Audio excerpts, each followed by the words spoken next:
R.O.B. Reflection of brilliance. Yeah. I'm global. Yeah. And I'm shining. We live, baby. We live. What's up with it? What's They up trying to with act like they don't see me. But it's all good. YZNT Studios in the building. R.O.B. Reflection of Brilliance. You know, I'm I in am here. so incredible. And I ain't got time to let your bullshit interfere with my schedule. I got a flight to catch. Power moves to make. Business deals that my lawyer trying to negotiate. Y'all need to stop wasting oxygen gossiping. That's one of the reasons why your ass ain't prospering. Speak success into existence. Skip to another time zone. Get your grind on with the quickness. It's riches over bitches. That's R.O.B. My name got different definitions. My whip is 23. My rims are 24. My bitch is 26. So whether it's too below, the furs are his and hers. The hardest to emerge out of KC. No one goes to the suburbs. I'm out the trenches. YZNT, baby. What you heard about me, we don't own the rights, but this brother do. That's right. That's his Street Poet International. Hip Hop Pen Publishing. I'm KC's finest. Look, I got you mixed, so go ahead and rewind this. Ain't no doubt about it, my flow is timeless. You can't duplicate the way I design this. To my East Coast mommies, West Coast beauties, down south shorties, and my Midwest cuties with nice tits, big old booties. What's going down? I'll be tapping in with you when I'm in your town. I'm international, in the club wearing something fashionable. Pastel linen, hanging with fine women at a rooftop bar. Shots of XO Hennessy, nothing but good vibes and positive energy. Parking lot pimpin' standing next to the car. Told little mama to hop in and take a ride with the R. We in the Stingray, and we got the top down. Pull up at the high rise, overlooking downtown, power and light district. Got to get explicit. We can make some content, put it on OnlyFans. Smooth right there, you know what I'm saying? To get my hands on millions. Looked in the mirror, saw a reflection of brilliance. When Tank step down, tell him to give me the crown. And let R.O.B. carry the torch for the town. Shout out to Rich the Factor. Recipes to Fat Tone and Mac Dre and the Jacker. And every other rapper who lost their life to violence. Can we have a moment of silence? Now let's get back to it. Y'all niggas know how I do it, don't act surprised. I know y'all used to rappers telling lies, I'm authentic. Don't they know right there, I'ma end it by saying I'm one of the dopest in my city, whoever did it. Yeah, that's right. Don't get it twisted. Some research. I'm one of the dopest in my city that ever did it. You know what I'm saying? We went to high school together. You know, my name is in the motherfucking 90s, you know what I'm saying? My nigga know. My nigga already know. Yo, no. Hey, this R.O.B. Reflection of Brilliance, live in the 816. Shout out to the 913. You know what I'm saying? It's all Kansas City. Side of Kansas. What's up with it? Just vibe with it. Yeah. Just ride with me. Just ride with it. Blunt and get high with me. We in this motherfucker, man. Yeah. Let this one ride on out. Let it ride on out. Let it ride on out. This one for Kansas City, Missouri. Kansas City, Kansas, 816-913. Yeah, all the viewers tap in. It's about to go down. Okay. Tap in, baby. Tap in. Yeah. What's up? What's up? Tap on in. Yeah. You probably just hit that pause on it. Yes, sir. Man, what is the deal? We in this mug, man. It's August 18th, 818. You know what I'm saying? Kansas City in the building. You know, this is the Way I See Things podcast. I'm your host, Wise King Leo X, a.k.a. Dick Whitman, a.k.a. Leonardo, no capping for no hoes, a.k.a. motherfucking Air Force Juan de Jesus. We up in here, man, kicking it with my boy R.O.B. I'm going to let him introduce himself. We go way back. But this the show today. We finna hit y'all upside the head. Go ahead. Yeah, what's up with it? I'm glad to be here. You know what I'm saying? This is R.O.B. Reflection of Brilliance, not bullshit. You know what I'm saying? I represent Kansas City, Missouri, the east side, 816, and I'm global, not local. You feel me? You heard that. So representing that east side, man. That's right. That's right. Are we talking east of Brooklyn or Prospect? Man, we talking about east of Prospect. Okay. You know what I'm saying? We talking about east of Benton. East of Benton. East of Indiana. Okay. East of Cleveland. So right? East side. Deep east side. I'm from the what they call what the white people call the urban core. You know what I'm saying? I'm from the urban core. Hey, you heard it here. Yeah, I'm from the urban core. You heard it here, but I'm east side too. east of Brooklyn. You know what I'm saying? West of Prospect. Super East Side. You damn right. Super East Side. So, you know, it's Kansas City all day, every day.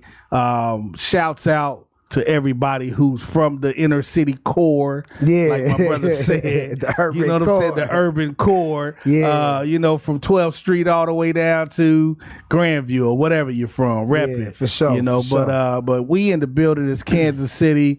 You just heard music from R.O.B. That's my boy Rob over here. You heard what the acronym is, a reflection of brilliance. So just that alone had me tap into the young man and say, you know what, me and this brother go back. Yeah, you know what I'm saying? He got a new book out. The book is called Hip Hop Was Like a Dad. So we're gonna talk about that today, and then we're gonna talk about some other shit as well. Absolutely. That you know that is inspiring to me as well as from my mouth to your ears. So we're gonna kick it off. Since you already hit us with the acronym, go ahead and can you elaborate on why you chose that particular acronym for your moniker? Well, that didn't happen overnight. Okay. You know what I'm saying? R.O.B, reflection of brilliance, it represents an evolution not only in my music career, but in my life as well. Yeah. So if you go back to the beginning stages of when I first started, I was just, Lil Rob. Yeah. You know what I'm saying? I was Lil Rob. And then during the early 90s when I had linked up with Rich, I think I kind of morphed into a young Rob character and probably took on some down north colloquialisms and was probably using the Rich slang and shit like that. Yeah. And then in somewhere... Hold on. Back up. I'll back up. What's up? Talk to me. Just for the viewers, because we global. You know what I'm saying? We broadcasting live here in KC, Missouri to be exact, but we both global. Yeah. So you said down north. I want to hit the people because that it sounds backwards to outsiders. Okay. So hit us with the meaning of the down north. Man, this shit's like almost a lesson in geography. Yeah. Local geography and local slang all mixed in one. Yeah. So I guess saying down north would be anything considered past I don't want to fuck this about 27th or 23rd Street. Yeah. You know what I'm saying? I say 23rd for real. Yeah. Anything past 23rd going north on any highway in Kansas City, damn near you down north. You know what I'm saying? So when I say down north, I mean deeper down north, 10th Street, 12th Street, where the Factor and them from, Swell L, all them guys, soaking up game from them and kind of being around them and, picking up their slang because they was the only dudes that was rapping back then. They was kind of putting the footprint on for the city. True. And also just to also share with people down north and out south is some Kansas City twang. Yeah, I heard they use that in Chicago too. Yeah. I heard they use that in Chicago. I think it started here. Yeah. Hey, anybody from Chicago tap in because that's up for debate. We think it started in Kansas City. It started in Kansas City. Yeah, we think it leaked to Chicago. So holla at us. And the basic understanding of it is down, meaning the numbers decrease as you go north here. There you go. So the numbers decrease into all the way down to Independence Ave, then it go back up as you hit North Kansas City. So you can still be from down north, but when you go to the airport of North Kansas City, you can say up north because that's up north. Yeah. You know what I'm saying? It get real twisty. Yeah. You gotta be with the culture. See, he broke it down and made it sound real crispy. Yeah. So we'd have been all day if I'd have tried to do it like that. I used to always say down north because it was downtown. Close to downtown. Yeah, downtown too. Yeah. But yeah. So if you're in close proximity to downtown, you down north. You down north. Exactly. Yeah. So yeah, but see, hold up though. You gotta take it deeper. Go ahead. If you live up north, then the people who live south of the Missouri River are people that are from down south. Right. Yeah. So yeah, that's what I heard. That's what up north people say. They're from down south. Well, see, they can't make up no eucalyptus because you know what I'm saying. Yeah, the Kansas City urban core. Yeah, the urban core comes up with the. They can't make up no new shit. Yeah, we stamped that shit. We certify this Absolutely. shit. Or what my boy Walt Edwin would say. Landmark that. Yeah, you know what I'm saying. We came up with the euphemisms and shit. So go ahead. I cut your wisdom. All right, so yeah, we in the riches over bitches stage, man. I got to a point where I was soaking up the music from Pimp C and Too Short. Yeah. So I went through that, fuck these bitches stage. You know what I'm saying? And it's money over bitches, it's riches over bitches. That's still a moniker to a degree, but one day I was at the mall, man. I was probably like 19 or something. And somebody came to me, I was with my mama, and they was like, what's up, R.O.B, riches over bitches. And that shit was feeling real good. It was feeling real good to have the fame, but I looked back at my mama and she kind of looked disgusted. Right. So, reflection of brilliance, the definition of my name actually came from me I was standing in the mirror one day and I'm just like trying to think of a name. And I couldn't think of nothing outside of who I am because my style has always been autobiographical. So I'm like, I can't just change my name. I'm Rob. I always been Little Rob, Young Rob. Yeah. And then I started this moniker, Riches Over Bitches, and the R.O.B with the periods was catchy. Yeah. So I'm like, shit. You know what I'm saying? And the brilliance thing was knowing my academic background. I knew I was really a nerd for real. And that's where we met at. Yeah, we met at Lincoln Prep. Yeah, we met. Yeah, and you was Lil Rob. Then. Come on now. Yeah, come on now. That was right before I met Rich. You know what I'm saying? So this was we talking what 93, 94? Yeah, 94. Yeah. So that's how that birthed, man, and I think that allowed that when I grasped onto it and I start projecting that, I think it allowed me to find more comfort in being a more universal artist. Being able to kind of say things in different arenas. I can talk about the streets because I was really a part of that. Right. I can talk about love because I've been in love before. I can be a more well-rounded artist and then still live in my true self. Somebody say, what you go by? You can just call me Rob. R.O.B, reflection of brilliance. And I'll break it down real quick. You just call me Rob. R.O.B, reflection of brilliance. And by that time, I'm like, oh, okay. And that, and to be honest, even though a lot of times it's riches over bitches, the reflection of brilliance, it is a safer word. It is. It is. Like I said, not to dumb it down. More well-rounded. I can get in some doors with reflection of brilliance as opposed to riches over bitches. That's crazy you said that because the well-rounded is what I was actually going to segue to. Okay. So not to put you in the box because you an artist. Okay. And I'm an artist also, but we're gonna talk about Rob here. I believe that artists can be versatile, well-rounded, not in the box, not just this, not just that. Some people would say they rappers, some people would say they MCs, some people would say they poets. Okay. You would consider yourself well-rounded. Absolutely. Because you all of those. Absolutely. All right, so let me ask you this. So being all of those, when did you fall in love with hip-hop, if you fell in love with it? Because I know at some point most people do fall in love with rap music because it was it's all we got, and more or less it's one of the genres that gave artists the freedom to express themselves how they felt with no filters. So when did you fall in love with hip hop, and what kind of music compelled you to say I can do this shit myself? Well, I think long before I wrote my first rap or memorized my first rap, I knew what rap music was just because it was on TV or it was being, But this was, we talking about in the 80s, though. Yeah. So we had a different type of version of rap back then. Yeah. So before rap, you gotta take under account that I was a studious kid. Yeah. So I had a love for the language arts. Yeah. Anyway, so I'm in school writing poems and shit, and short stories and essays and shit like that, right? Yeah. But like I said, I'm growing up in the urban core. All right. So it was I'll never forget. It's a song, The Message. Old school shit, right? Yeah. If you remember that motherfucking video, that video looked scary as a motherfucker. Yeah, it was. All right, it was street. That motherfucker was street. Like if you were a kid, you like, damn, it's like that out there.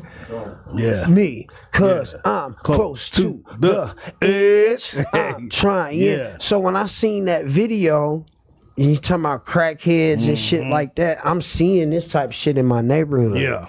And it made rap real. It made it like a rapper's job is to be like a street journalist. Right. Like my job is to tell you what's going on in my community in a very artistic way. Yeah. That's how so that's when I started saying, man, I think I can do that. But here's the catch.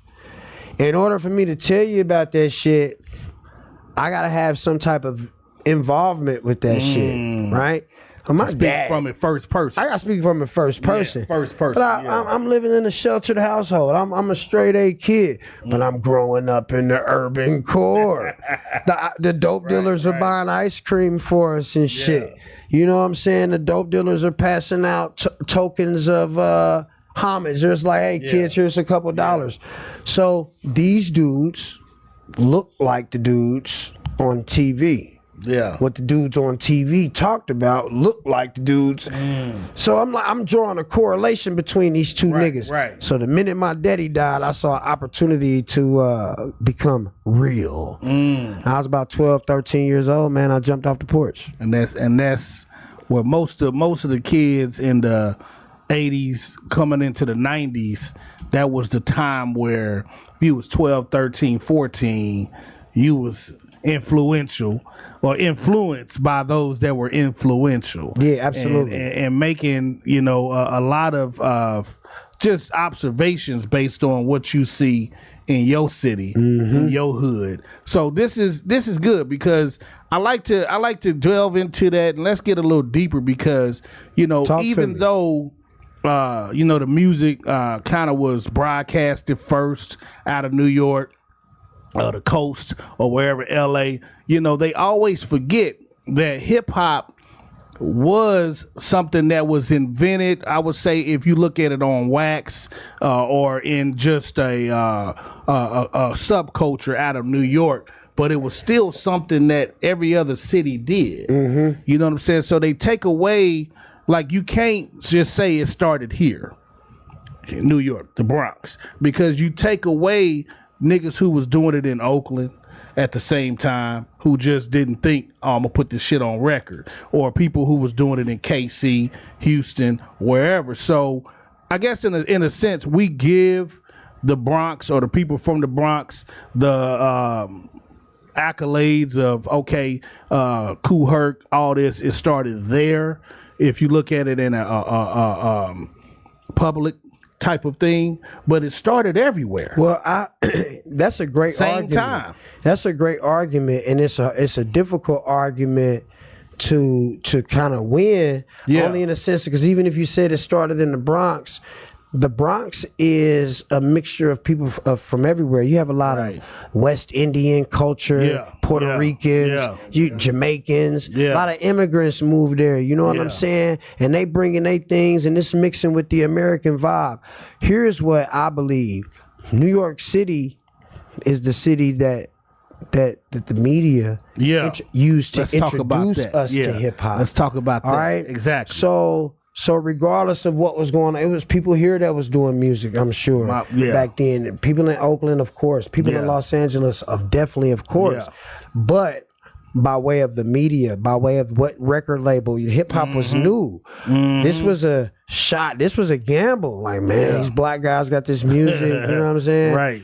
The record labels in New York were like, we're going to take a chance on this shit. You know and what I'm saying? That's where most of the record labels was at. That's where they were at. So that when they introduced it and it took off, This is business. Yeah. These motherfuckers position themselves to control that shit. You know what I'm saying? Right. And that's what ended up happening. And guess what?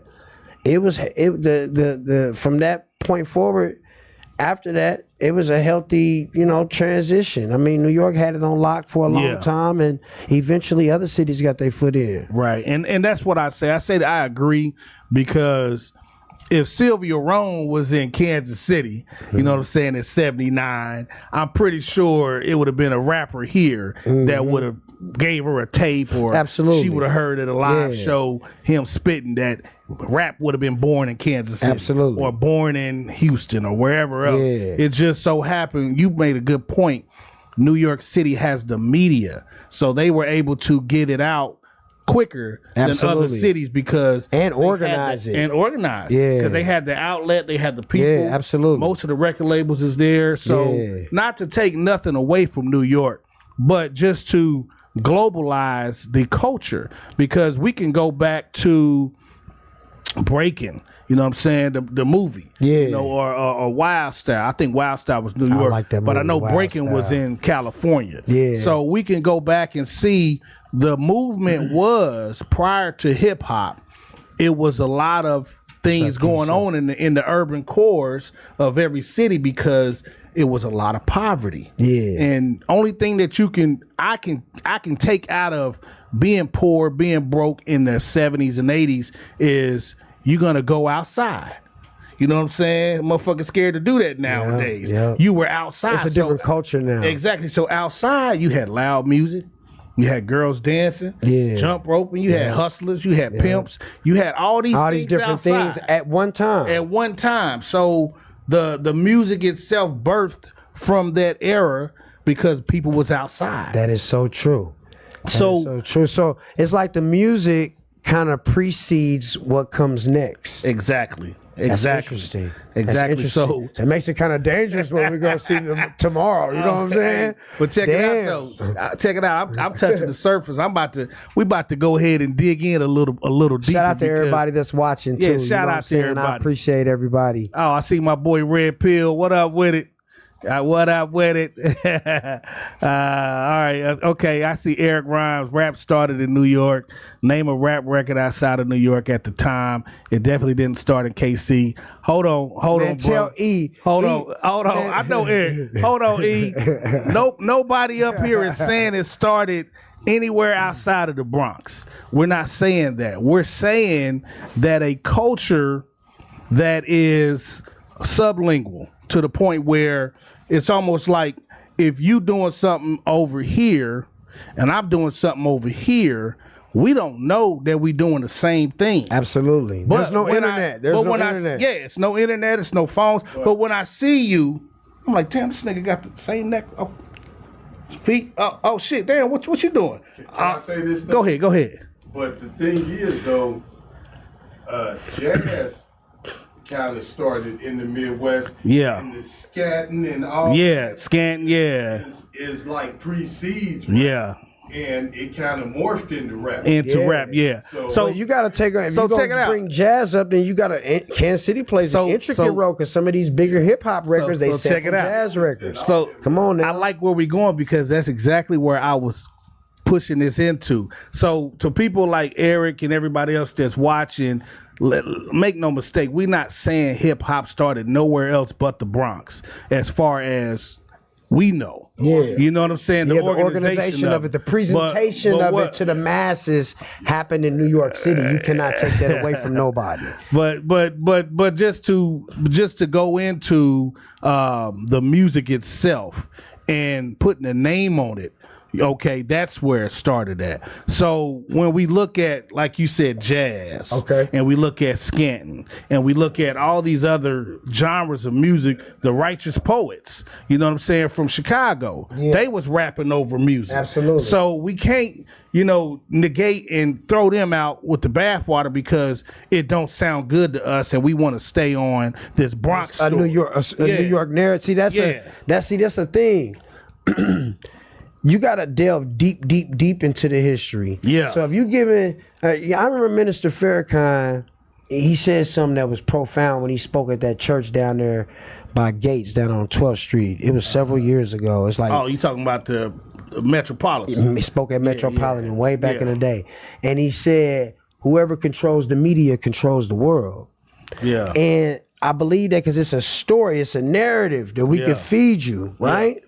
That's the power of the media. That's something that we can't take away from anybody. The narrative that we've been fed is rap started in the Bronx, right? It might have been a group of kids. They know them by their first and last name, their social security number. They was organized and started a label, right? Yeah. But a label had to get them and sign them. Exactly. And then present it to the masses. So guess what? It started here. But there were some kids in Nebraska doing the exact same thing. That was my point. So I agree with the narrative. Yeah. You know what I'm saying? The cool hurt stories. And I believe it.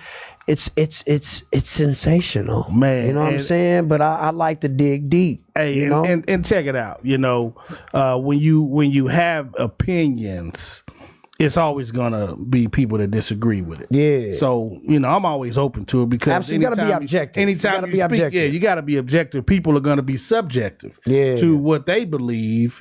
Something is or how they feel. So I like to just go into let's segue. But we're gonna stay on hip hop. Okay. Because hip hop, which KRS-One broke it down and gave it a actual acronym instead of just being hip hop. Higher infinite power, healing our people. So with those two things, those 6 words, hip hop, higher infinite power, healing our people. What do you think about if this is all still hip hop? Murder music. No, that's not hip hop. I'm finna say murder music, drill music, South, Atlanta music, type say when they had the mumble rap, all this stuff. So should this music today that's on all the airwaves, given the title that I just said, should that be called hip hop? No, absolutely not. Absolutely not. And why? It doesn't represent any of those tenements, you know what I'm saying? Yeah. And it goes back to what I was saying earlier. It doesn't, that shit, it don't represent journalism. You know what I'm saying? It doesn't. I got raps about friends that I've lost. I've got raps about retaliation, and stuff like that. But it comes from a perspective of experience though, and not promotion. So the music that they blasting over the airwaves now, you know what I'm saying, it's super low vibrational. I was just telling a friend of mine that I was on her show and I was telling her like it's low vibrational, and what it does is when you hear about little boys doing these crimes and doing these shootings in the community, right?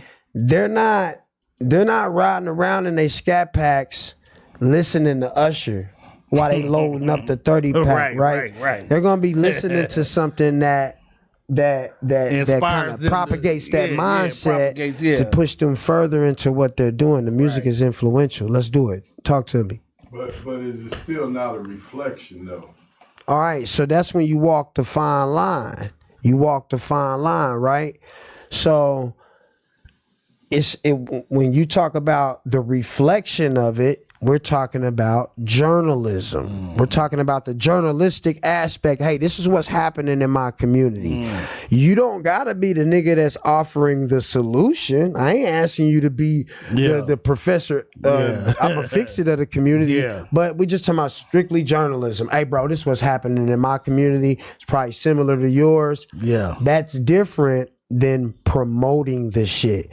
So when I'm in my music video and I'm ski masked up and I got fully automatic firearms, my niggas got it, and we're talking about criminal shit, man, that ain't hip hop. That's not inspiring. That's not uplifting. I'm not promoting them niggas to make Christian music or anything like that. I'm saying that shit is detrimental to anybody's growth. All right, check this out. You ever been to I fuck with libraries a lot. Oh, yeah. All right. Oh yeah. You ever been to a library and just heard them playing 95.7 KPRS? Never. No. You're gonna hear classical music. There's a reason why. They don't do it to make it boring. They don't do that shit.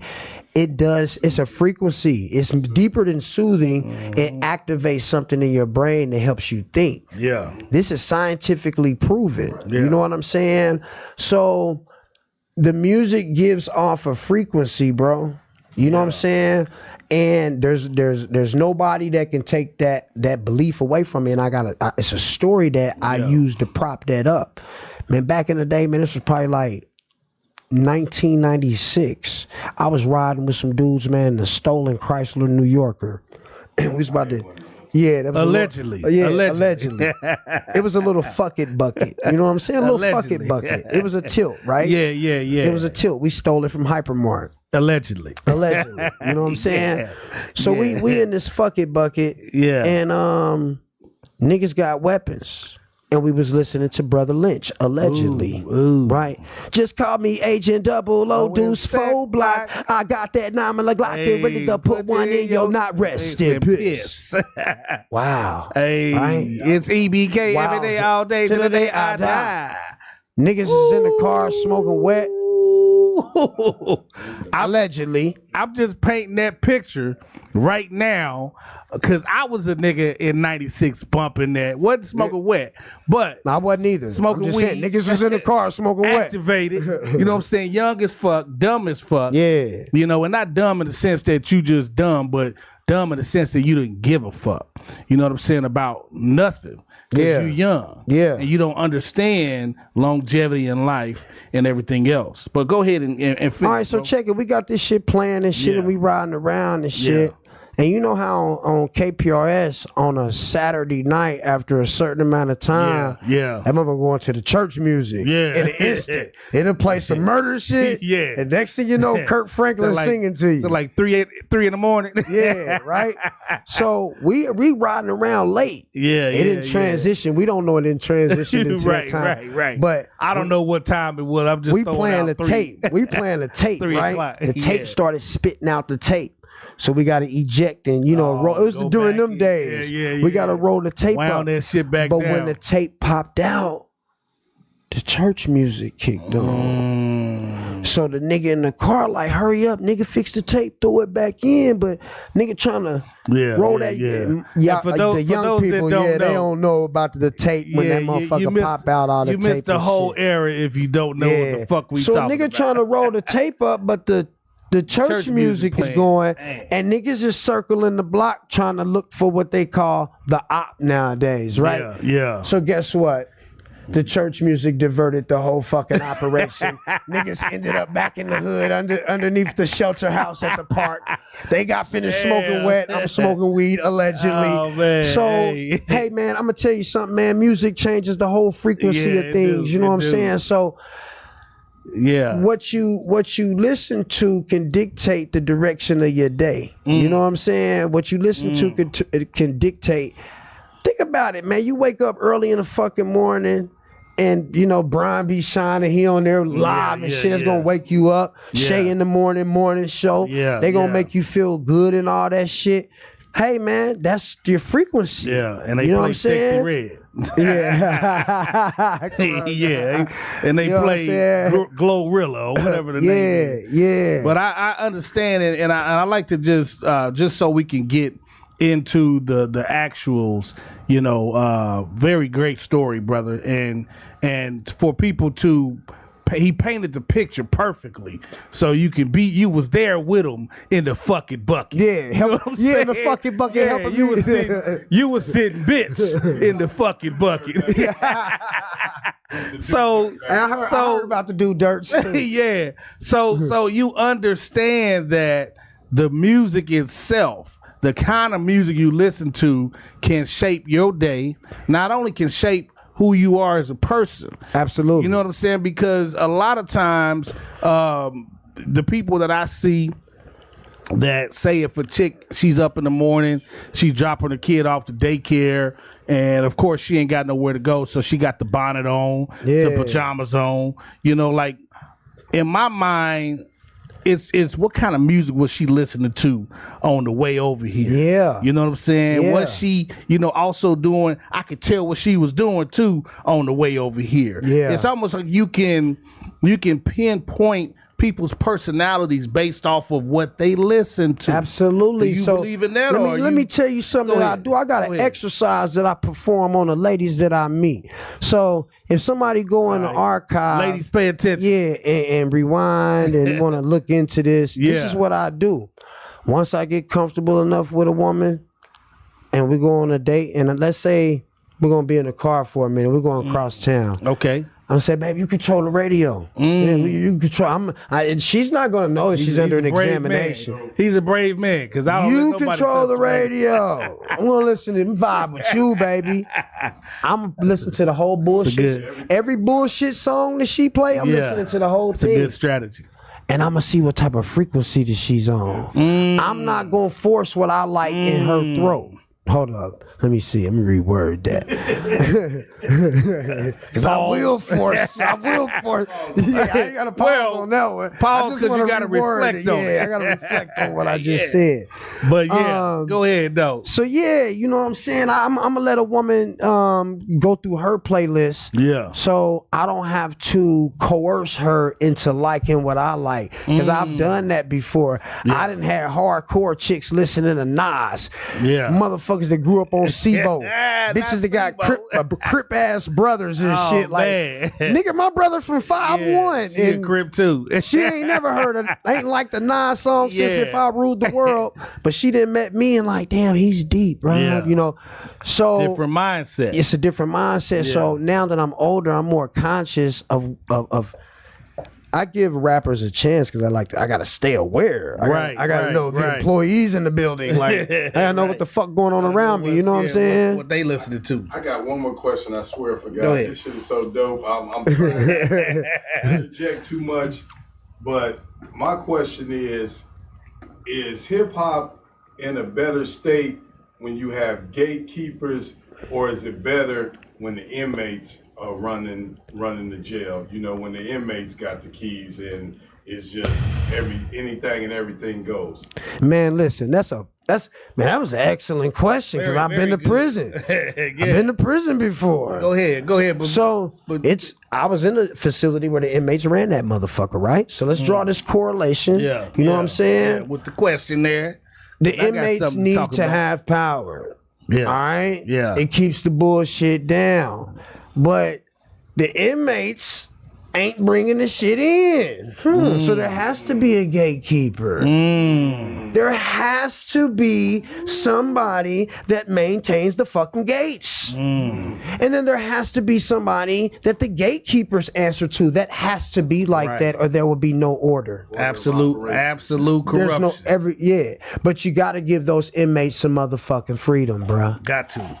It's gonna make your job harder, actually, if you don't. So as that relates to the music and the state of music right now, which is better? Okay, so key question is, if you believe in that, Rob, okay, and then as it relates to music, nigga, who the fuck is the gatekeepers? Who are the gatekeepers? And what is their agenda? Yeah. You see what I'm saying? So you use music, right? You got the music shit. All right, you got gatekeepers. The inmates are the rappers and the singers and shit. Yeah. So, what is the agenda of the gatekeepers? Is it to keep this message going? Is it to keep that message going and to weed these people out? Because you gotta, if you make it to multi-millionaire status, you don't want everybody to have access to you. There's gonna be buffers to get to you. Yeah, you gotta have some buffers. Independent versus label, basically. Yeah, so.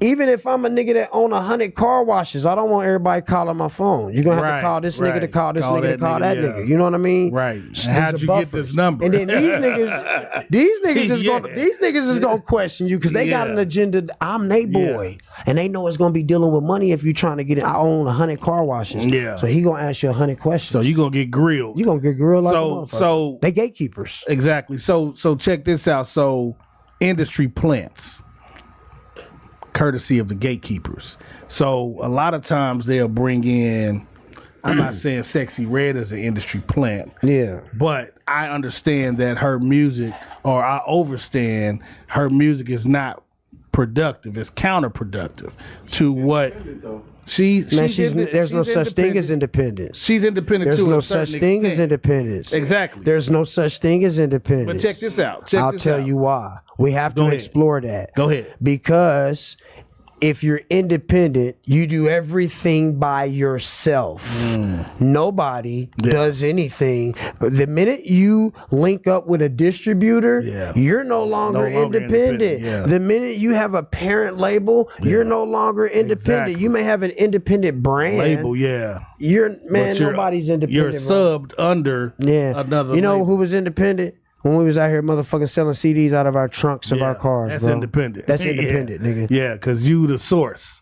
I'm everything. End all be all. Retains the rights to all your content. Come on now. Yeah. Come on now. Like we talked about earlier with AI. In this era, we're in the era of non-independence. We're in the era of maintaining the little bit of independence that you got. You know what I'm saying? Yeah. For and real. It's more of and not to pick on Sexy Red, because I understand I got a few people who are cool with her, know her, whatever. Yeah. But Eric, I like Eric, man. He always got some good, compelling shit. Man, to Eric say. is controversial as a motherfucker. What's up, E-Rhymes, man? What's up, E-Rhymes? The ratchet artists wouldn't survive without the people and the label supporting them, which is totally true. That's why I said the industry plants like the Tekashi 6ix9ines and all these other people who are coming into our culture of hip hop, rap, who they put out there, whereas this is perfect. Okay.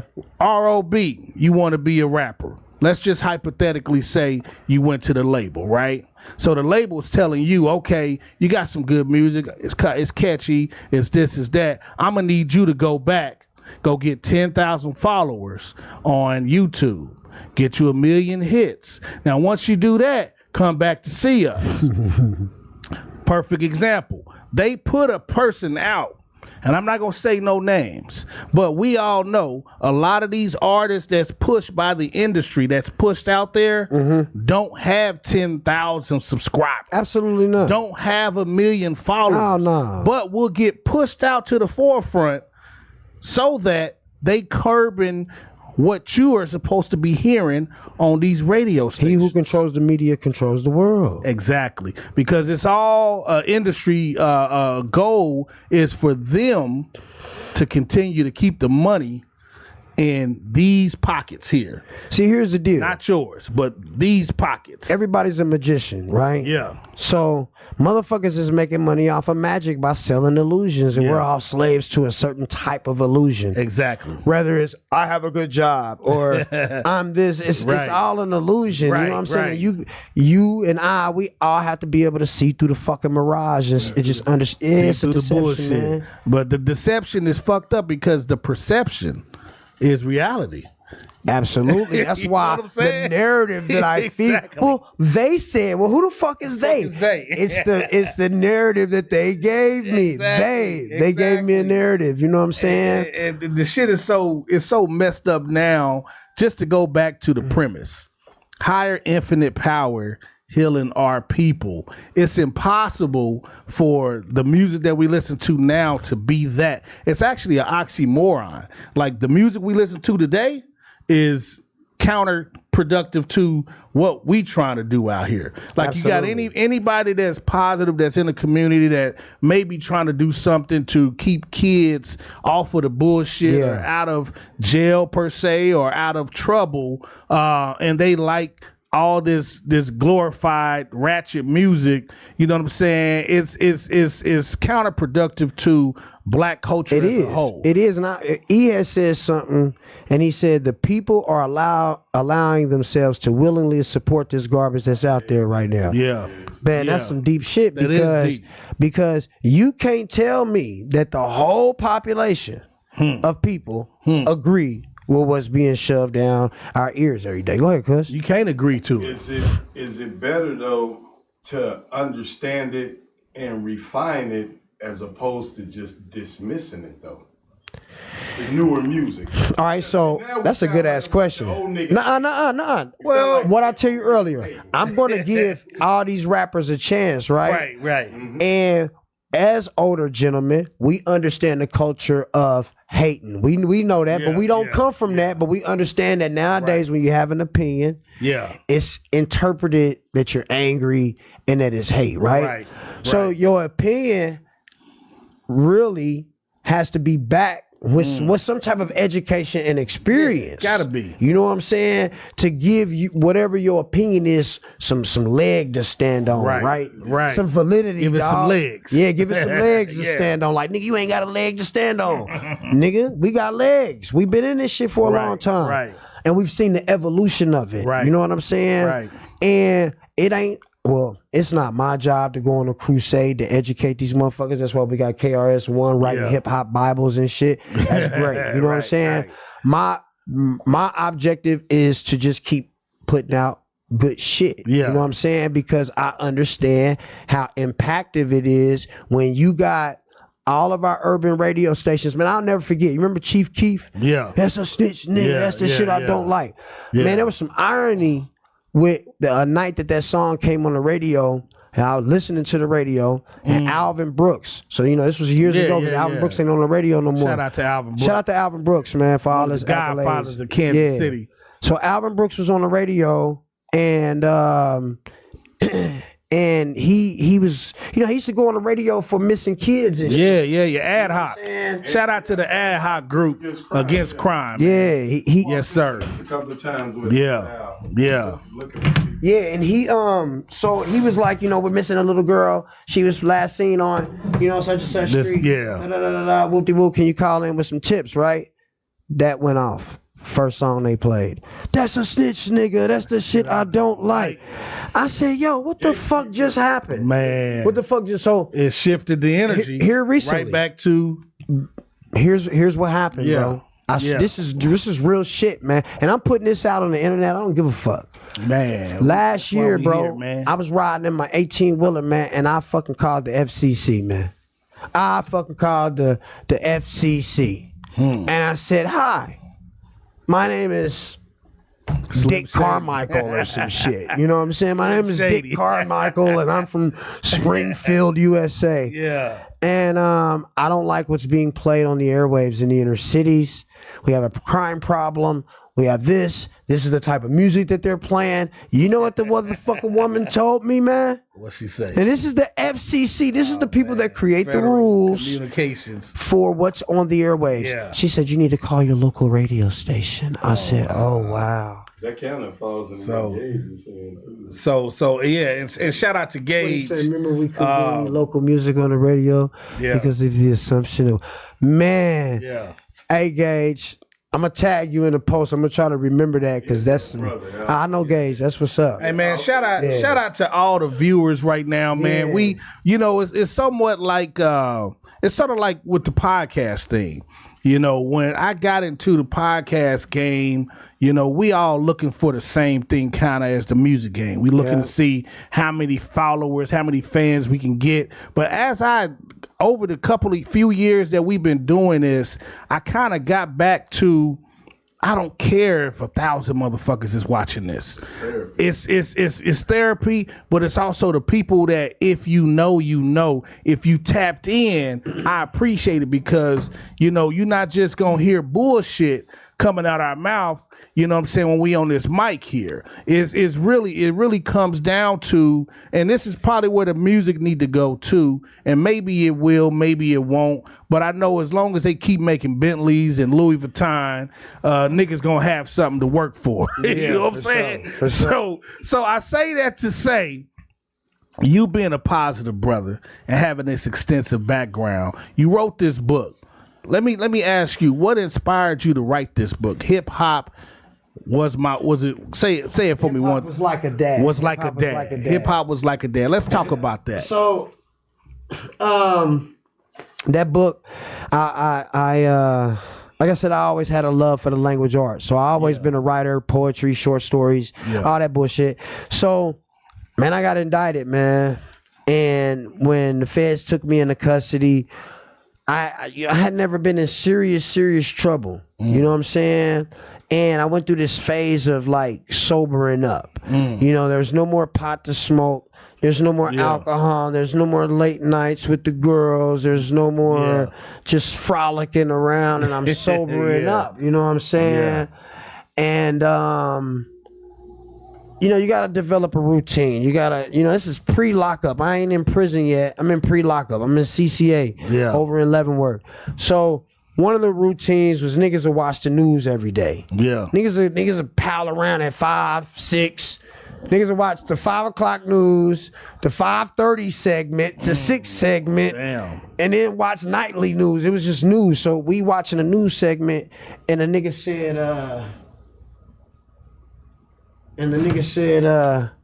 he said, damn. It's all good. He said, little intermission here. Dude said, go ahead. My fault. Getting this bearings straight. Yeah, I'm trying to get my bearings straight. Where was I at, bro? You were talking about the watching the news. So dude walk up to me and said, CCA. Hey man, Rob, man, why these niggas be killing each other? Now mind you, I'm fucked up in the head. I'm depressed, man. I don't fucking want to have a philosophical conversation. We ain't in a podcast, nigga. We're in prison. So I looked, but it was somebody who knew me from the street. He felt like, you know, Rob, what's going on out here? Niggas is cleaning their lives up. They're concerned about what's going on in the community at this point. So I tell the nigga, I don't know. Nigga, rap music is these niggas' daddies, man. And I walked away.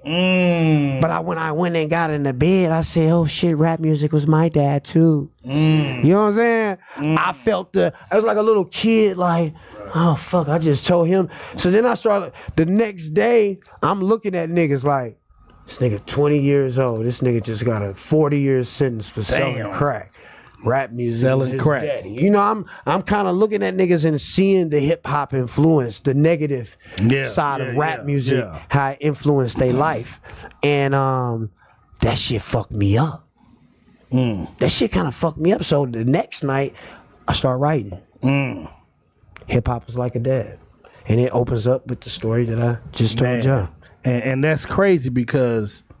It's a fictional story. It's fictional. It's fictional, but at the same time, it's definitely contemporary because for one, it's hip hop, and then for two, it's like a dad. Which daddy is these niggas emulating? Exactly. You know what I'm saying? You got a myriad of different fathers. Is your daddy Run from Run DMC, where you understood he was just, you know, rapping? Or is your daddy Future? Exactly. You know what I'm saying? I like the way you delved into that. Yeah. Because a lot of dudes will be like Rob, what you talking about? And I'm like, well, look. There was rappers that I listened to. Yeah. That I never heard of a 5% Nation a day in my fucking life. Yeah. These niggas is talking about it. These niggas looking cool. Yeah. Let me find out what it is. Yeah. Oh, they say black men are gods. Yeah. Now I'm running around the hood like niggas know what 5% is, nigga. We gods, nigga. Shout out to Lord Jamar. Man, shout out to the 5% Nation, man, for introducing me to some shit that I ain't know nothing about that's relevant to today. That shit is relevant to now. So we had a pre-conversation prior to the show where we actually talked about that, and it was one of the, I think I even said it or you said it, where we in the late 90s we got into other shit to where it wasn't just about hip hop.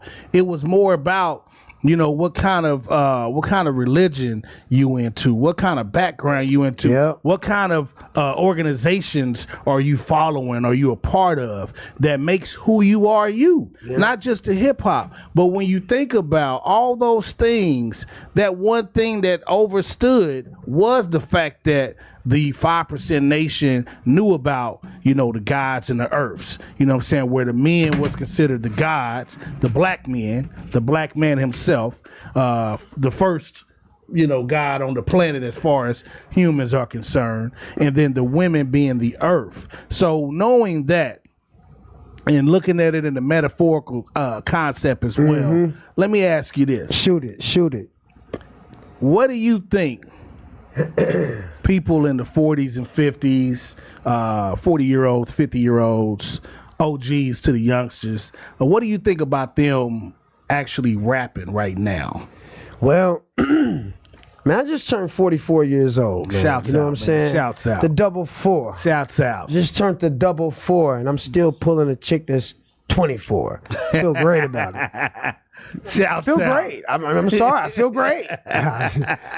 So That's a gift and a curse. it really is, man. So Yeah, while I'm it tooting the horn, I'm actually tucking that motherfucker too, because it really ain't a tootable instrument all the way. Right. So I feel you. Shout out to you for that one. So, yeah. All right, so here's the deal with that, right? I don't judge people, man. I judge music. You know what I'm saying? I don't judge people. Man. I judge music. Man. Like I'm gonna go to your restaurant, I'm gonna buy a burger. Yeah. I'm gonna bite it. That motherfucker wasn't good. Yeah. You still my boy. Yeah. Your burger wasn't good, my nigga. No, that makes a lot of sense. You know what I'm saying? I'm not judging you. Yeah. So here's the narrative. Right. You have to be on some deep shit to understand this. If hip hop, if you go back in the day, old niggas was rapping. Yeah. If you go back in the day, but back in the day, niggas wasn't making no money. Yeah. It wasn't corporatized the way it is now. Yeah. They wasn't selling sex. They didn't have a narrative to control. Exactly. They realized this shit's powerful. Mm-hmm. What they had, Yeah. Like this shit is big, right? It was break it down to the message. Exactly. It was a message. So those type of songs were given to us. Give them this. Niggas like Nas, he's given to us. Yeah. There's plenty of niggas that can have that same message. There's plenty of J. Cole's, bro. There's plenty of Mos Def's, bro. There's plenty of Kendrick Lamar's, bro. They segment those people for us to control the overall narrative. Right. So let's get back to his question. He said, old people, the older guys, whatever, OGs that's rapping. Here's the deal. In order for an OG to rap and be a part of this culture, he has to partake in the niggerism. When you get older, your spirit ain't gonna allow you to do that unless what? You're getting a lot of fucking money. Yeah. You gotta man, evolve. your 17-year-old son ain't got an understanding of this shit. You gonna tell him to sign the contract. And know the impact of his words. And here you crossed in between two genres or two different types of schools of thought, because as you get older, you 44. You evolved from what you was at 13, 14, absolutely 19, 21. So the expectation, I get that it shouldn't be a cap on an age, but I would ask you, Rob, my brother, should a 40, 50-year-old rapper be talking about strip club shit? Yes. Okay. Elaborate. If you got a 44-year-old man that's a trick ass nigga that like to go to the strip club and spend his money on bitches, that's his reality. On women, that's his reality, right? We're not judging him, right? No, we're not judging him. This nigga make music, and this nigga, based on his inspiration, comes up with a cold ass strip song. He's a trick. He go to the strippers, hey baby, I'm shooting a video. I know I'm 55, but we might go viral with this one. I'm gonna give all y'all $250. It's gonna take us about 2 hours to shoot this video. I'm gonna let y'all to twerk. They know that he's a big spender. They're gonna do it, right? We know how strippers operate. They go for the cash. That nigga might go viral. Yeah. Who am I to tell him not to do it? The only people that's gonna tell him not to rap, bro, is people that surround him. And the you people know what? that surround him. You made a great point, and the reason why the people that been watching him rap forever and it didn't go anywhere. His girlfriend, his sister, his brother, those type of people are going to say you need to give it up, man. So check it out.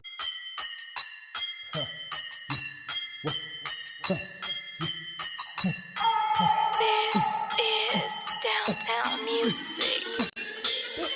Cognac, my nigga, we in the building. Last rights, my niggas, we in the building. Clear track, recordings, they in the building. Cognac, officially in the building.